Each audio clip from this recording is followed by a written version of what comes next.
Iran America में तनाव लगातार जारी है, लेकिन क्या ये तनाव अब आगे बढ़कर सीधा समुद्री रास्तों पर उतर आया है? यानी कि अब जो बैटलफील्ड बनने वाला है वो समुद्री रास्ते बनने वाले हैं।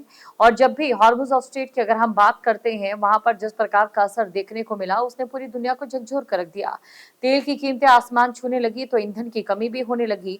लेकिन अब ऐसे में अगर बब अल मंदेब का महत्वपूर्ण समुद्री जो रास्ता है इस कॉन्फ्लिक्ट के नए बैटलफील्ड में परिवर्तित होते नजर आते हैं तो कितना बड़ा असर पड़ेगा, ये जानने के लिए हमारे इस डिजिटल लाइव को आप आखिर तक देखिए। नमस्कार, आपके साथ मैं हूं दीपशिखा भारद्वाज और आप देख रहे हैं हमारा डिजिटल लाइव। इस समय बात अगर मिडिल ईस्ट देशों की करें, खासतौर से बात अगर हम ईरान की करें, ओमान की करें, या फिर बात अमेरिका से चल रही ईरान के इस तनाव की करें, तो इसने कई सवाल खड़े कर दिए हैं। सबसे पहला सवाल ये कि जिस प्रकार ईरान अमेरिका तनाव के बीच समुद्री मोर्चे पर जो हालात लगातार बिगड़ते जा रहे हैं, उन हालातों का असर किस प्रकार पूरी दुनिया पर और देश पर पड़ने वाला है, इसके बारे में आज हम विस्तार से आपको अगले 8 मिनटों में बताएंगे। एक तरफ बाब अल मंदेब स्ट्रीट यानी हूती विद्रोहियों पर एक कमर्शियल जहाज को निशाना बनाया, जिसमें 4 क्रू मेंबर्स और 2 बचाव कर्मियों की मौत हो गई है। तो दूसरी तरफ अमेरिका ने भी ईरान के पास समुद्री कार्रवाई की है और अमेरिका के मुताबिक एक पनामा फ्लैग वाला कार्गो जहाज ईरान की नाकाबंदी का उल्लंघन कर रहा था। इसके बाद अमेरिकी हेलीकॉप्टर्स की ओर से कार्रवाई की गई है, लेकिन इस हेलीकॉप्टर कार्रवाई में उस जहाज को पूरे तरीके से निशाना नहीं बनाया गया है या फिर उस जहाज को डुबोने का काम यहाँ पर नहीं किया गया था, बल्कि उसके स्टीयरिंग को निशाना बनाया गया था ताकि उसकी जो दिशा है वो अमेरिका के कंट्रोल में आ जाए। क्या समुद्र में हो रही ये कार्रवाइयां ईरान अमेरिका टकराव को एक और खतरनाक स्तर पर ले जा रही है? इस समय सबसे बड़ा सवाल अगर कोई है तो वो यही है कि क्या लगातार समुद्री रास्तों में जो इस प्रकार की बैटलफील्ड के रूप में ये बनता हुआ उभरता हुआ नजर आ रहा है, इससे देश को कितना बड़ा नुकसान हो सकता है और दुनिया में कितना बड़ा व्यवसायिक नुकसान हो सकता है। ईरान ने साफ कह दिया है कि जब तक अमेरिका अपना रवैया नहीं बदलेगा तब तक ये कार्रवाई यूं ही जारी रहेगी। और साथ ही ईरान का ये कहना है कि जब तक अमेरिका ईरान की शर्तें नहीं मानता तब तक हॉर्मुज स्ट्रेट नहीं खुलेगा। यानी तनाव सिर्फ अब युद्ध मैदान तक सीमित नहीं है, अब दुनिया के सबसे महत्वपूर्ण समुद्री रास्तों पर भी इसका एक बड़ा असर पड़ने जा रहा है। पहले पूरा मामला क्या है वो आपको समझाते हैं विस्तार से। आपको ये बता दें कि पहला जो 2 समुद्री रास्ते हैं वो सबसे ज्यादा महत्वपूर्ण है, जिसमें पहला समुद्री रास्ता है वो स्ट्रेट ऑफ हॉर्मुज का है और दूसरा जो रास्ता है वो बब अल मंदेब स्ट्रेट है। और ये दोनों ही दुनिया के लिए बेहद महत्वपूर्ण है। हॉर्मुज स्ट्रेट फारस की खाड़ी को गल्फ ऑफ ओमान में आगे अरेबियन सी से जोड़ता है, यानी खाड़ी के देशों से निकलने वाले तेल और दूसरे ऊर्जा उत्पादों के लिए ये बेहद अहम माना जाता है। दूसरी तरफ अगर बात बब अल मंदेब यानी कि लाल सागर के जो दक्षिणी हिस्से में है हम उसकी करें तो ये रास्ता रेड सी को गल्फ ऑफ एडन और आगे की इंडियन ओशियन से जोड़ता है। यानी अगर बब अल मंदेब में परेशानी होती है तो एशिया और यूरोप के बीच में जो व्यापार होता है, जो कार्गो शिप्स वहां से गुजरती है, उस पर एक बड़ा असर भी पड़ सकता है।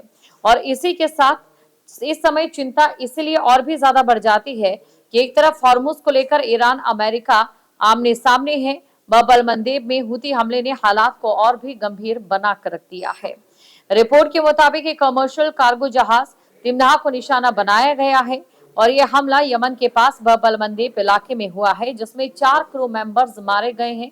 और इसके साथ जो 2 सुरक्षा कर्मी वहां पर जो 2 बचाव कर्मी उनके पास पहुंचे थे, उनकी मदद के लिए पहुंचे थे, उन्हें भी निशाना में लिया गया है। ये 2 यमन के बताए जा रहे थे, ये जो बचाव कर्मी थे वो यमन के थे।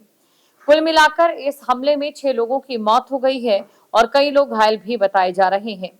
वहीं हूती जहाज को निशाना क्यों बनाया? अगर इस सवाल का जवाब ढूंढने की कोशिश करें तो हूती पक्ष की तरफ से दावा किया गया है कि जहाज को इसलिए निशाना बनाया गया क्योंकि ये सऊदी मिलिट्री सप्लाईज को लेकर जा रहा था। हालांकि इस दावे को लेकर अलग अलग पक्ष भी निकलकर सामने आ रहे हैं। यानी अभी सबसे अहम बात ये है कि कमर्शियल शिपिंग एक बार फिर से संघर्ष की चपेट में आ सकती है, जैसा कि हूती पक्ष की ओर से दावा किया गया है।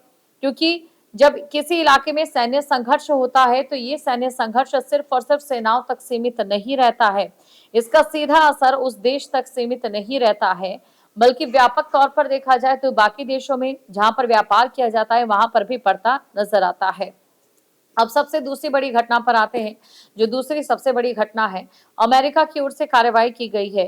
अमेरिका ने भी समुद्र में एक जहाज के खिलाफ कार्रवाई की है और अमेरिका सेना के मुताबिक एक पनामा फ्लैग्ड कार्गो वेसल ने ईरानी बंदरगाहों से को लेकर लगाई गई अमेरिकी नाकाबंदी का उल्लंघन किया था। और अमेरिकी नौसेना के MS-60 हेलीकॉप्टर्स ने जहाज पर 2 हेलफायर मिसाइल्स दाग दी और इन मिसाइलों का निशाना जहाज का स्टीयरिंग सिस्टम था। देखिए, अमेरिका की ओर से जो कार्रवाई की गई है उसमें साफ नजर आ रहा है कि अमेरिका किसी भी तरीके से जहाज को डुबोना नहीं चाहता था, बल्कि उसने अमेरिका की ओर से जो इस जहाज पर कार्रवाई की गई है उसका मकसद और सिर्फ यही था कि उसकी दिशा को कंट्रोल किया जाए या फिर उसकी दिशा को नियंत्रित करने वाली जो क्षमता है उसे निष्क्रिय कर दिया जाए।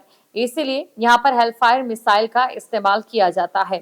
आसान भाषा में इसे समझाते हैं, मान लीजिए समुद्र में कोई भी जहाज है, अमेरिका ये कहता है कि तुमने हमारे नियमों का उल्लंघन किया है या फिर तुम हमारे क्षेत्र के अंदर आ गए हो, जहाज आगे बढ़ता है तो अमेरिकी हेलीकॉप्टर यहाँ पर पहुंचते हैं और मिसाइलों के जरिए जो जहाज का स्टीयरिंग है उसे निशाना बना दिया जाता है, जिससे जो उसकी दिशा मापने की क्षमता है या दिशा में घूमने की क्षमता है वो पूरे तरीके से निष्क्रिय हो जाती है और वो अमेरिका के कंट्रोल में हो जाता है। यानी कि जहाज की स्टीयरिंग कैपेबिलिटी को खत्म कर दिया गया अमेरिका की ओर से।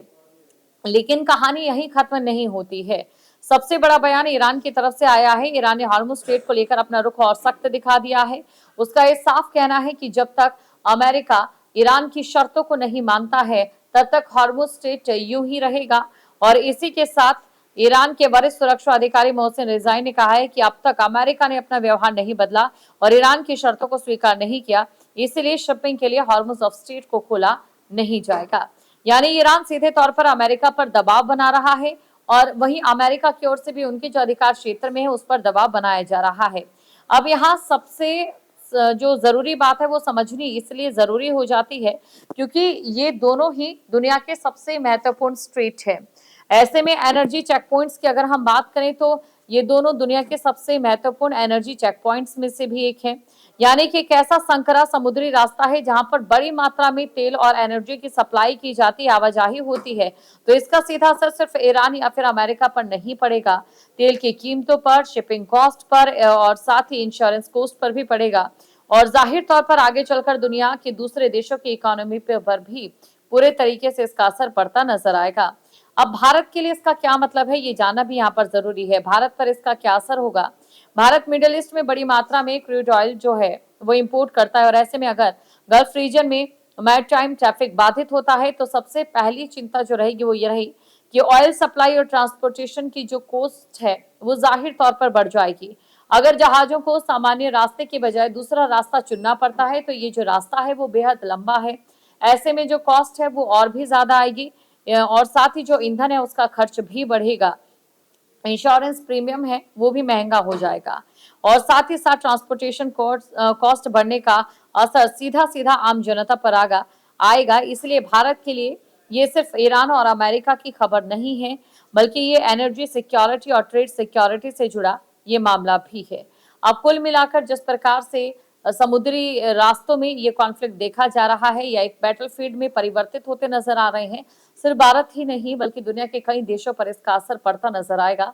लेकिन देखने वाली बात यह रहेगी कि जो दावे अलग अलग देशों में या अलग अलग मेजों से लगातार अमेरिका की ओर से किए जा रहे हैं या ईरान की ओर से किए जा रहे हैं कि जंग जल्द ही खत्म होगी, दोनों ही शांति की तरफ बढ़ना चाहते हैं, बस एक दूसरे की पहल का इंतजार है, वो कब तक धरातल पर उतरते नजर आते, क्योंकि जाहिर तौर पर इससे एक बड़ा असर इस समय इकोनॉमी क्योंकि जाहिर तौर पर इससे एक बड़ा असर इस समय आर्थिकी पर पड़ता भी नजर आ सकता है।